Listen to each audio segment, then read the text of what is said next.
মায়ের গর্ভে বাবা ভান্ডারী কেবলা কাবার গাউসুল আজম উপাধি লাভ।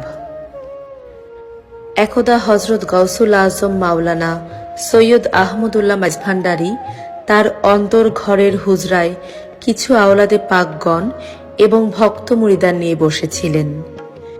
এমতাবস্থায় উনার সহোদর ছোট ভাই সৈয়দ আব্দুল করিম মাঝভান্ডারীর সহধর্মিণী হজরত বাবা ভান্ডারী কেবলা কাবায়ের স্নেহময়ী মাতা সৈয়দা মোশাররফ জান বেগম সাহেবানী হুজরা শরীফে আসেন।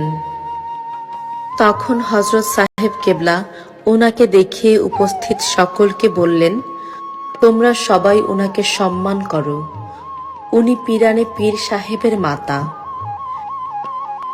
পিরানে পীর বলতে তরিকত জগতে গাউসুল আজমকে বোঝানো হয়।